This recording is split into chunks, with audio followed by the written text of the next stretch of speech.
name is Rochelle Manley, and I'm a consultant for NWOET, a nonprofit that travels around to school districts in Northwest Ohio doing professional development on how to use technology. This is one of the videos in a series where we will discuss how to use the Google Chrome extension called Screencastify. In this video, we will be talking about the different options to record with Screencastify and the tools available during recording. You can go to screencastify.com and you can find, I already have mine installed, but you can download it here, or you can go to the Chrome web store and search for Screencastify and you can find it here. Once you've downloaded it, it's going to live up here.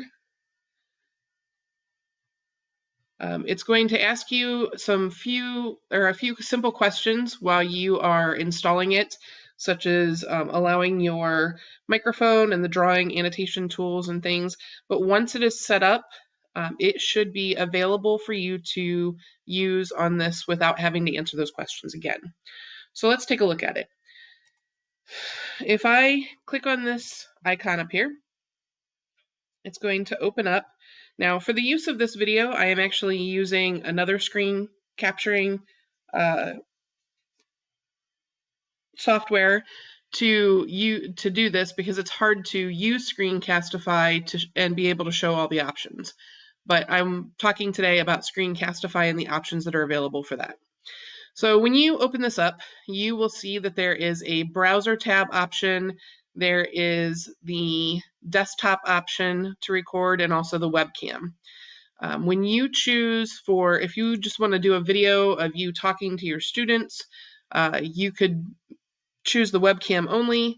You'll notice that the microphone is on. You can select which microphone. So if you have an external microphone here, you could select that. And you'll notice that right away there is a microphone meter that's showing you that it's picking up your voice. If you have an external camera, you would want to go here and click whichever camera you wanted to use. There's also the show more options. The show more option for the webcam only, you can toggle your countdown on and off, and you can also choose between 3, 5, and 10 seconds to record. Let's look at the desktop option. If you choose that, it's the same thing up here. You've got your microphone options that we just discussed. You also can embed your webcam. So you can turn the webcam on so that they can see your desktop and also you in a smaller box. One thing about that to note is research has showed that sometimes that is actually distracting for the viewer.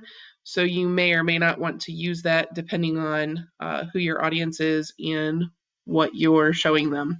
So if you need for them to see you, it might be a good option. If not, you may choose not to.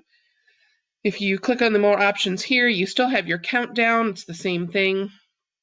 When you're looking at your desktop, you can choose to show your drawing tools or not show your drawing tools. And the system audio, this allows you to pick up things that are coming from your computer, maybe that aren't even in your browser. So if you want background music and you have music opened in another application, then that background music could be playing during your video also. Your browser tab option, it's pretty much the same as the desktop. You've got your microphone options. You can embed your webcam. Under the more options, you've got your countdown. You can do the drawing tools also here. The other option down here, where on desktop it was system audio, on browser tab it's tab audio. So that's only going to pick up the sounds that are coming from that actual tab and not from one of the other windows that you have open or one of the other tabs that you have open. So let's go to desktop, and I'm going to record a quick video that is going to talk to my students about the classwork view of Google Classroom. So let's record this real quick. Oops, I do have to. I'm going to cancel that. Sorry, I'm not certain if I turned on my drawing tools. I want to make sure that the drawing tools are on because I want to show you those options also. So if I go here, I do want to turn my drawing tools on, and now I'm going to record. So when you get in here and you've started recording, you can come down and there's different annotation tools down here. So you have your pause button, so you can actually pause your recording and keep going. This is the mouse pointer option. You can mark up your desktop and annotate some things for them. There's an eraser option. And there's also a hide tools. Up here, you can focus your mouse.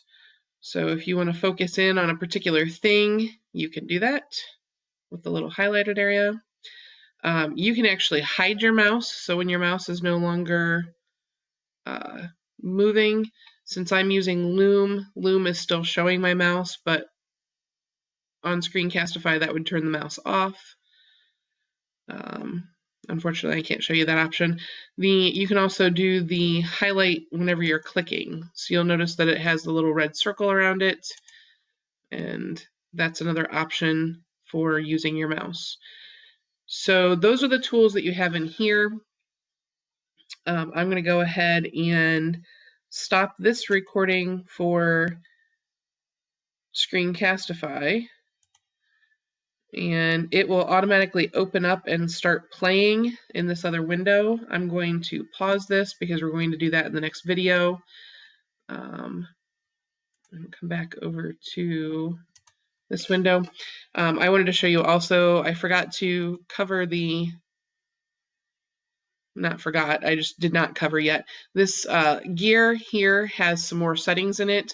If you want to, I have never messed with any of these, but you can change any of those to fit a particular thing that you're doing, a particular project. Just for the average teacher, you're just going to probably, the only thing that you might use here is the auto stop. So I did want to show you, you can do an auto stop, so it records for 2 minutes or 5 minutes or 10 minutes or 30 minutes.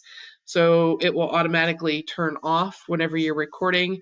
One thing that there's also a custom. One thing that you need to keep in mind is if you are using the free version, like we had talked before,